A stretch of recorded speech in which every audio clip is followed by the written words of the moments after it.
Viva está com o Hora da Verdade. A nossa convidada é Ana Catarina Mendes, Ministra Adjunta e dos Assuntos Parlamentares, integra a coordenação política do Governo e a quem agradeço ter aceitado o convite para aqui estar. Eu sou a Susana Madureira Martins e comigo está a jornalista do Público Helena Pereira. Bem-vinda. A sondagem da RTP e do Público desta semana diz que aumentou a preocupação dos cidadãos com a corrupção e aponta a governação como o maior problema do país nesta altura. Como é que vê isso? Muito boa tarde, obrigada pelo convite para estar aqui convosco. Eu julgo que nós temos assistido ao longo dos anos a uma diferença entre o que é a percepção e o que é a realidade.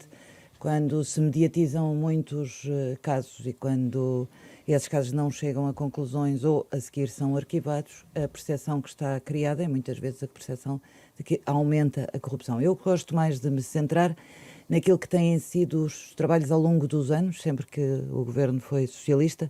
Eu recordo sempre Almeida Santos como tendo sido o grande responsável por haver autonomia do Ministério Público, António Costa enquanto Ministro da Justiça, nas várias dimensões que fez de reforço do combate à corrupção e também aquilo que já nestes governos, nestes 7 anos, foi sendo feito. Recordo que na anterior legislatura, já no final da anterior legislatura, em novembro de 2021, foi aprovado o pacote legislativo anticorrupção no Parlamento e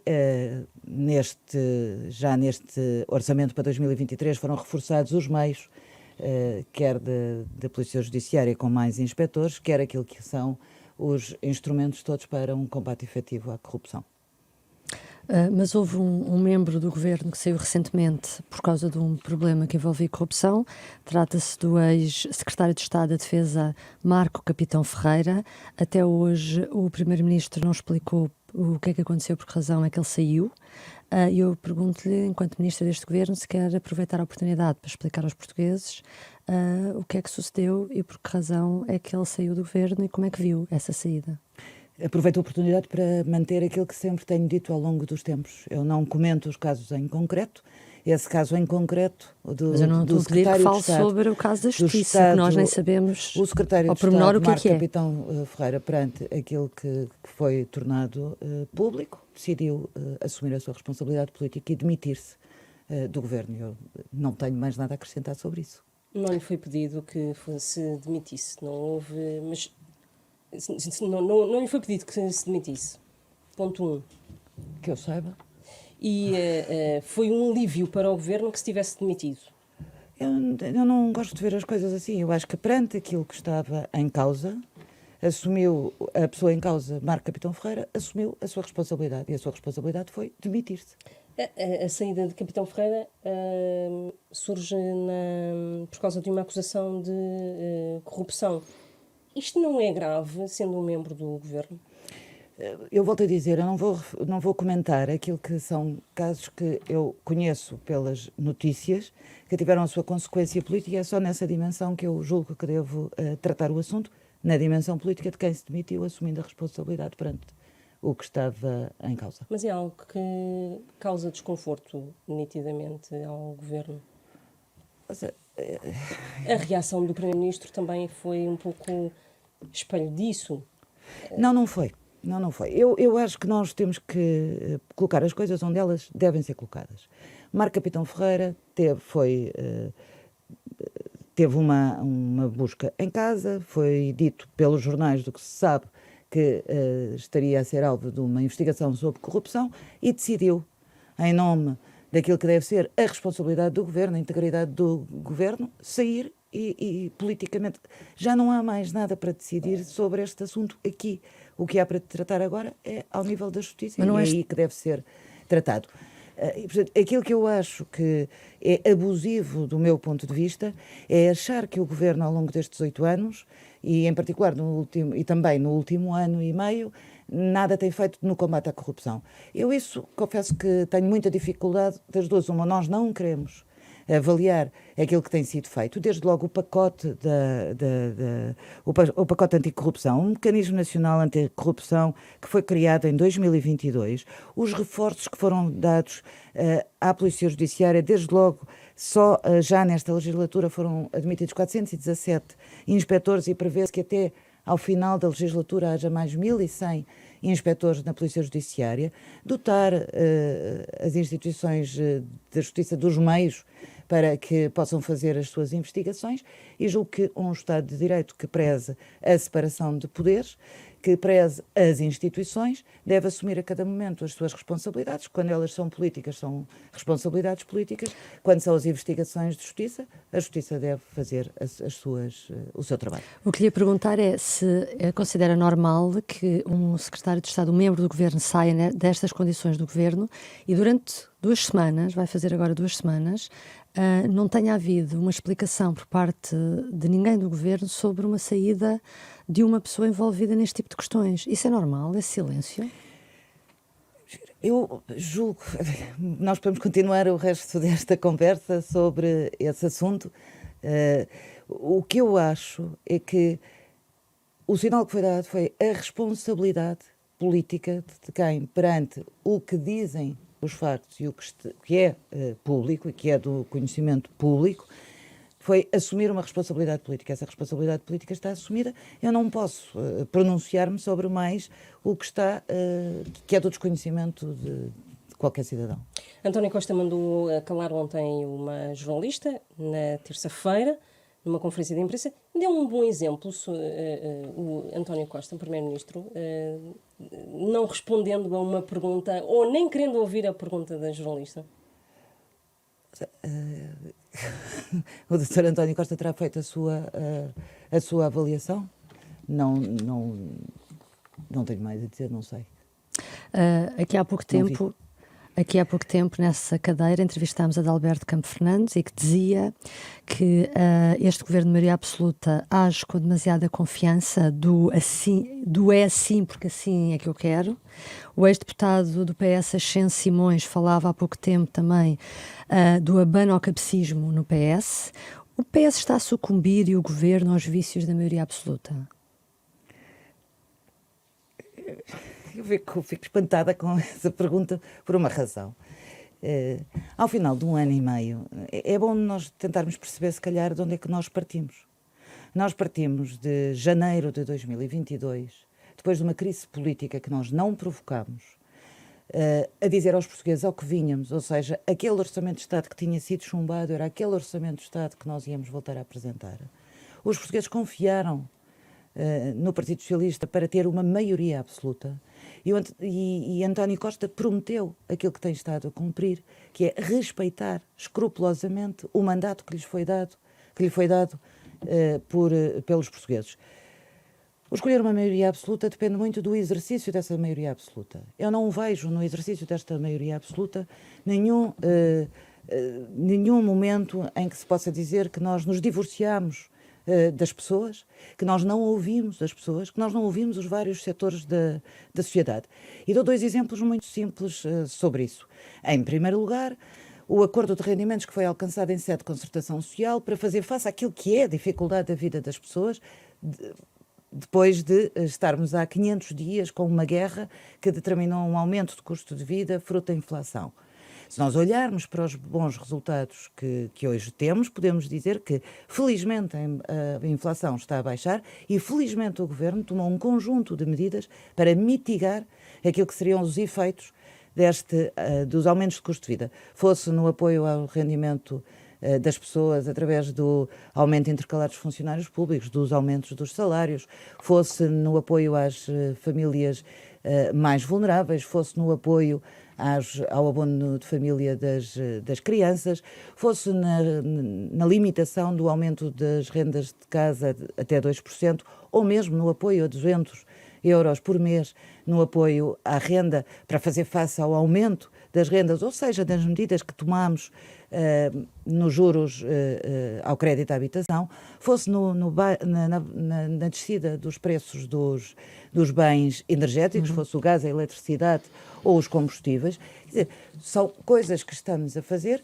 mas eu reforço, uma maioria absoluta, que é uma maioria que é capaz de encontrar pontos e diálogo, fosse no acordo de rendimentos, para que os rendimentos, e sabemos que é o problema estrutural que temos e que estamos a tentar fazer com que à semelhança do que fomos fazendo ao longo destes últimos anos de aumento dos salários, de continuarmos nesta rota de crescimento dos salários, fosse naquela que era uma ambição há muito tempo de concretização da descentralização e do acordo que foi alcançado com a Associação Nacional de Municípios, cujo último acordo foi, aliás, a recuperação de 451 escolas nos próximos tempos.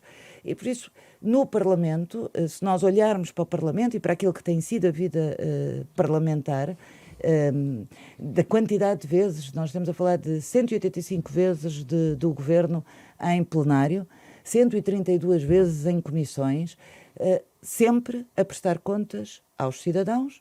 Mas, no entanto, há pessoas do PS que dizem que fazem estas acusações. Não? Mas isso é a liberdade que cada um de nós tem de fazer as avaliações. A minha avaliação permite-me discordar da avaliação de que há um tique autoritário ou um tique de maioria absoluta. Eu acho que os portugueses, ao longo dos tempos, ficaram traumatizados com algumas maiorias absolutas, não escondo isso. Incluindo o PS. Aliás, o PS, acho que aquilo que deve fazer ao longo destes tempos é, tendo a confiança dos portugueses, conseguir continuar a fazer aquilo que com que se comprometeu aos portugueses durante a campanha eleitoral e na aprovação do programa de governo. Vamos falar de Parlamento.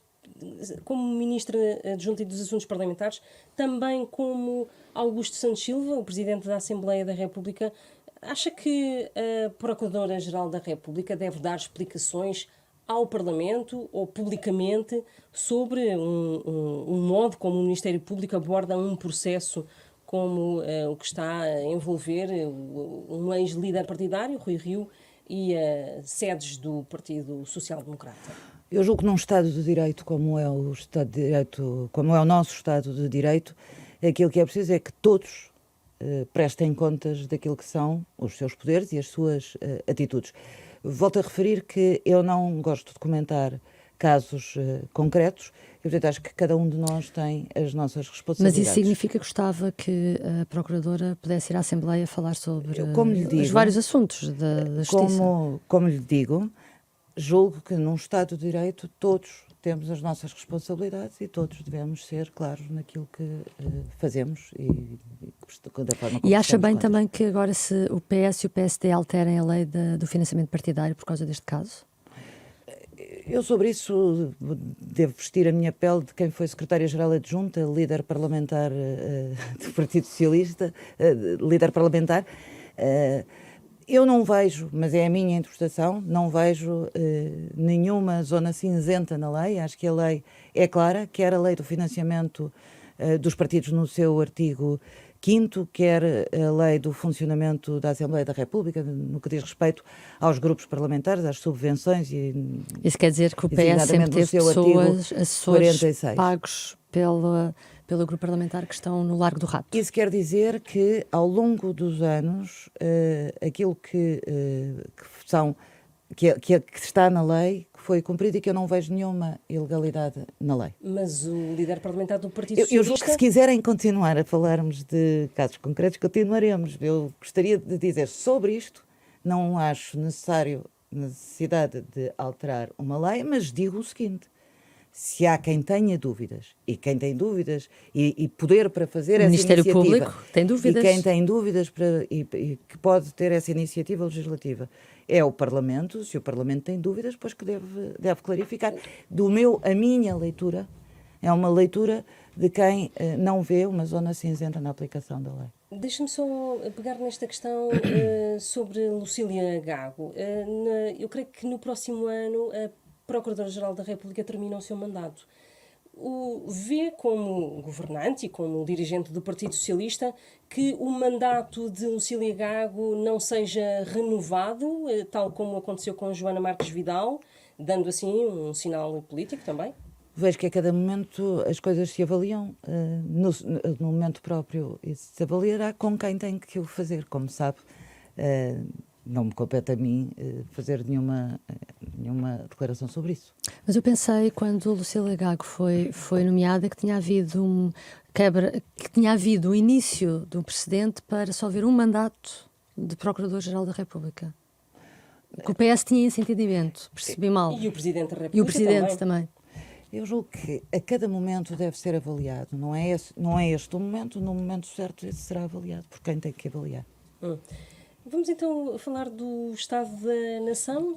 Estamos em 2023 e, por exemplo, ainda não é possível garantir um médico de família a todos os portugueses, que foi uma promessa do início desta governação, lá atrás, há 7 anos, por parte de António Costa, ou, por exemplo, há diversas perturbações no ano letivo e na escola pública. Não podemos dizer que o Estado da Nação é famoso. Depende de como se queira olhar para o Estado da Nação. Eu devo dizer sobre o Serviço Nacional de Saúde o seguinte: desde 2015 até hoje, o aumento no Serviço Nacional de Saúde, no Serviço Nacional de Saúde, foi de 56%. Nós temos hoje mais 30 mil profissionais de saúde, mais 4 mil médicos no Serviço Nacional de Saúde. Tem sido feito ao longo dos últimos anos um grande investimento na saúde. Não estou com isto a dizer e a ignorar problemas que existem. É bom nós não esquecermos que durante a pandemia, momento mais dramático para o Serviço Nacional de Saúde, e onde o Serviço Nacional de Saúde foi colocado à prova, o Serviço Nacional de Saúde não falhou e respondeu aos portugueses na dimensão que tinha que responder. O último orçamento, este que está agora em vigor do Serviço Nacional de Saúde para a Saúde, é o maior investimento, é o maior orçamento dos últimos anos. Foi anunciada agora, a semana passada, pelo Sr. Ministro da Saúde, a intenção das USF modelo B, que vão permitir mais rapidamente possível, ou tão breve quanto possível, mais 250 mil portugueses com médico de família. Estamos a fazer o que podemos para garantir aos portugueses aquilo que é um bom Serviço Nacional de Saúde e para garantir a existência de médico de família. Há pouco antes desta entrevista dizia que ia falar aos seus camaradas do Partido Socialista, como dirigente do PS, sobre o Estado da Nação. O que é que vai dizer a um socialista, um camarada seu, sobre o que é o Estado da Nação e o que é que espera que esses socialistas lhe digam assim? Eu julgo que aquilo que é possível nós analisarmos no último ano, num ano que foi difícil, num ano onde as respostas não são simples para coisas complexas, num ano em que, de facto, tivemos que tomar um conjunto de medidas para garantir que as pessoas, para mitigar os efeitos dos aumentos do custo de vida, eu diria hoje que é possível olhar para os dados económicos com objetividade e dizer, ao contrário do que a oposição sempre vaticinou, a verdade é que nós vamos chegar ao final de 2023 com um crescimento económico de 2,7%. E por isso a economia está a resistir e está não só a resistir, como está a crescer. Nós temos hoje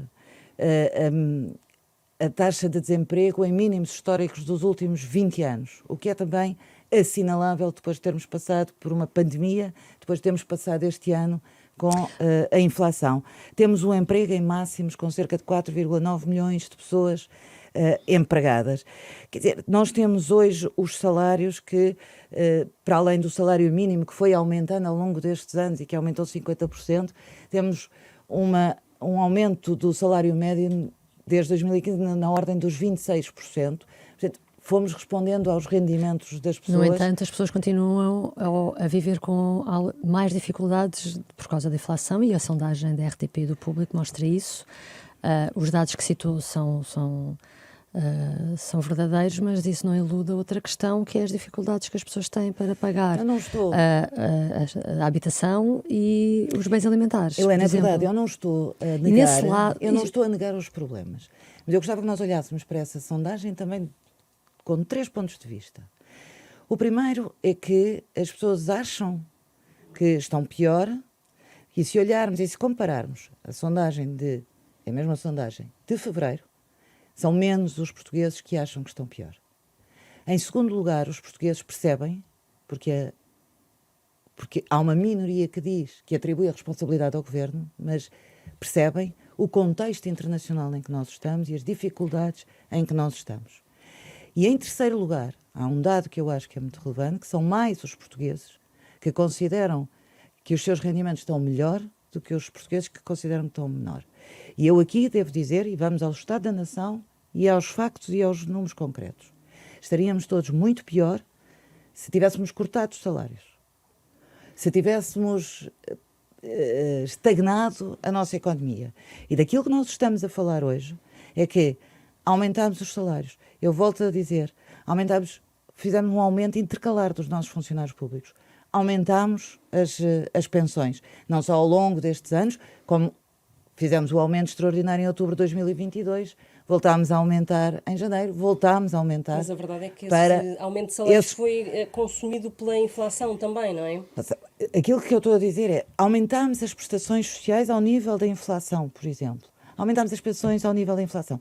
Nós fizemos aquilo que era possível fazer com os recursos que o Estado tem, pondo os recursos e na redistribuição daquilo que é a nossa riqueza. Quando eu falei há instantes no apoio à renda, no apoio aos bens energéticos, no IVA zero, que muita gente achou que o IVA zero não ia ter efeitos nenhuns e eles estão aí, há efeitos de facto na redução dos preços dos bens alimentares e por isso eu diria que nós não só respondemos, como não nos desviamos daquilo que são as transformações que têm que ser feitas na sociedade portuguesa, sobre o IVA desde zero, logo a aplicação o IVA do zero PRR. acaba em outubro. O Governo vai prolongá-lo pelo menos até o final do ano? Como nós sempre dissemos, nós sempre tomamos as medidas e sempre dissemos que avaliaríamos a cada momento, em função de cada circunstância, aquilo que devíamos fazer.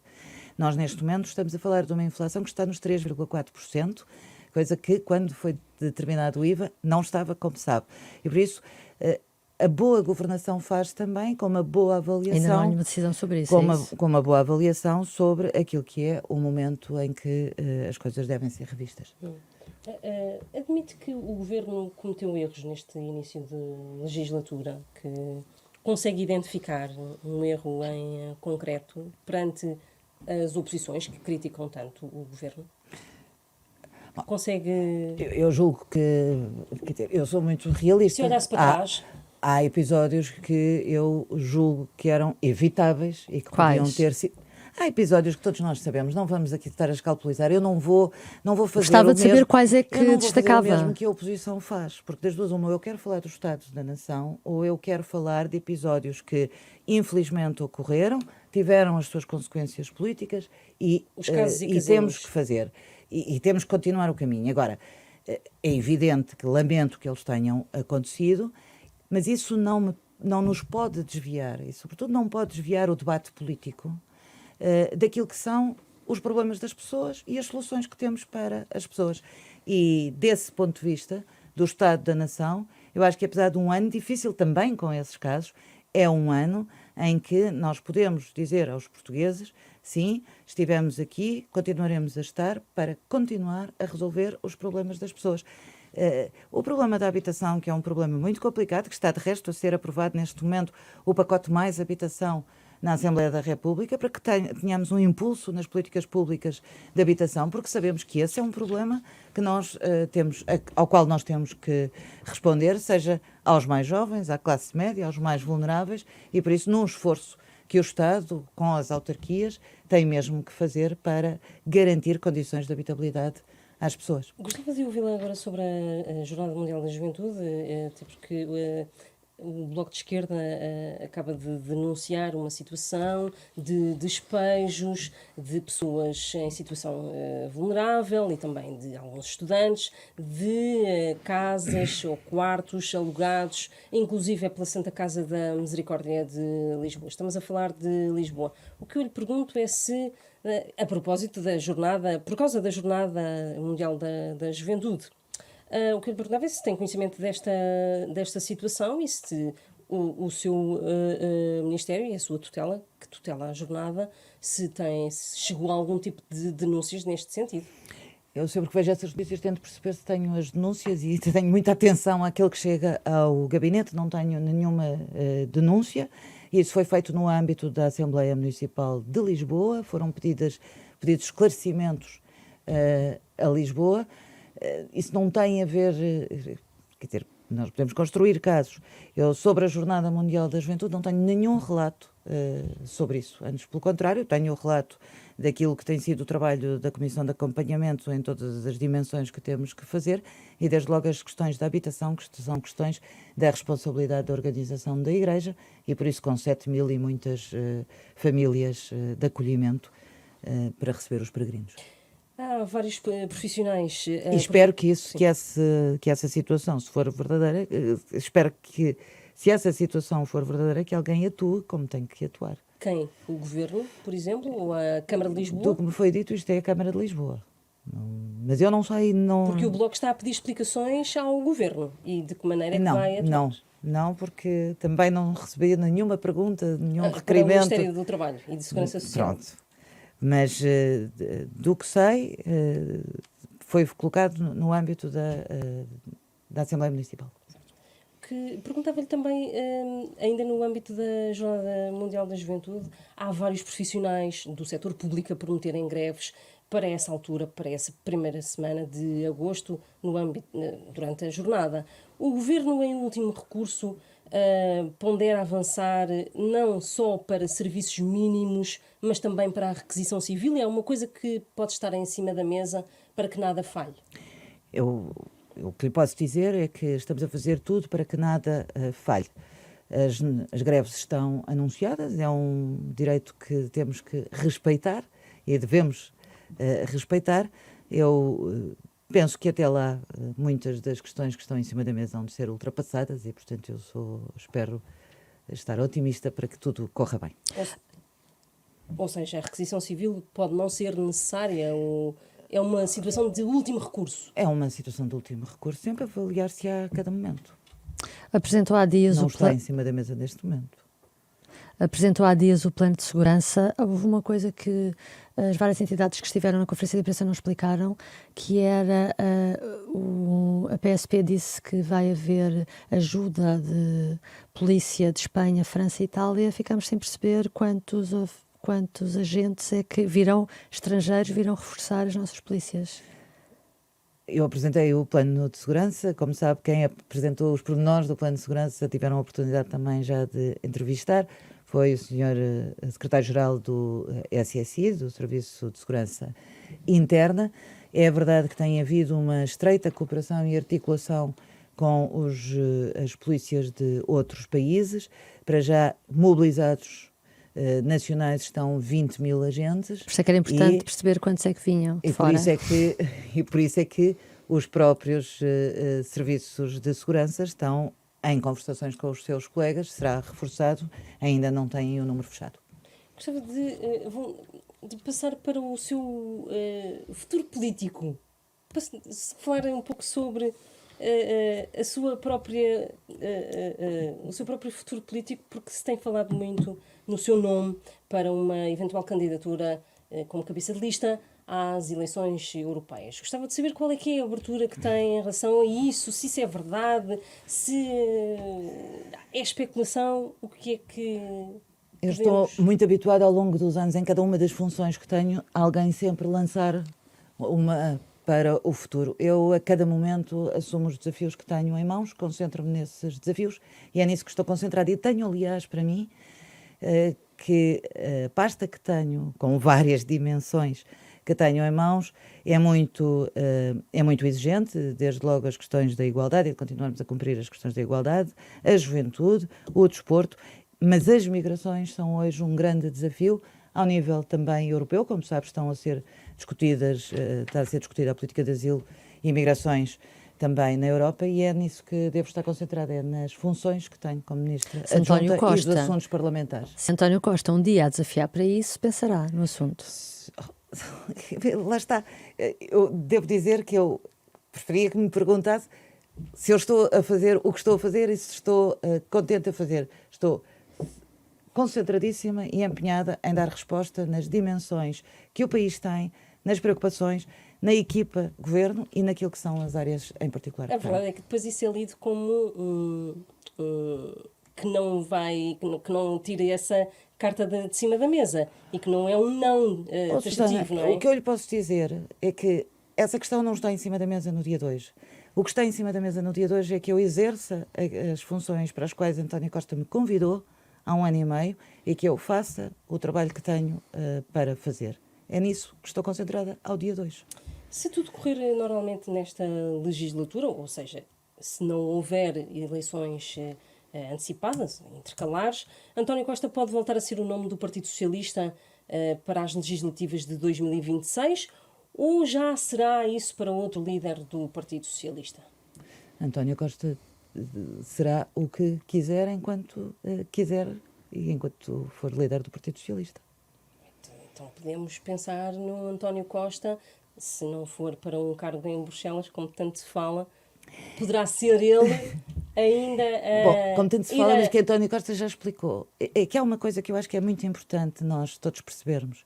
Os portugueses confiaram numa legislatura que seja estável e previsível para as suas vidas. E por isso confiaram em António Costa para Primeiro-Ministro e num programa eleitoral, que é hoje o programa de governo, para cumprir e para resolver os seus problemas.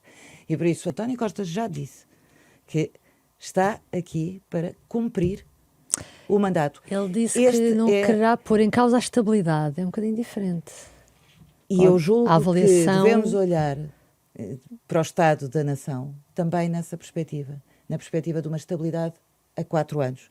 Numa estabilidade de um conjunto de objetivos que definimos, de chegarmos ao final desta legislatura com uma política de habitação mais robusta, chegarmos ao final desta legislatura com o PRR executado e que vai transformar o país, chegarmos ao final desta legislatura com um Serviço Nacional de Saúde que continua a responder com as qualificações dos portugueses melhoradas, com os salários melhorados. Mas nesse sentido, ter estabilidade não é igual a ter António Costa à frente do governo. Ter estabilidade significa este mandato é para ir até ao fim. Foi nisso que os portugueses confiaram. Mas com António Costa, não é? Como Primeiro-Ministro.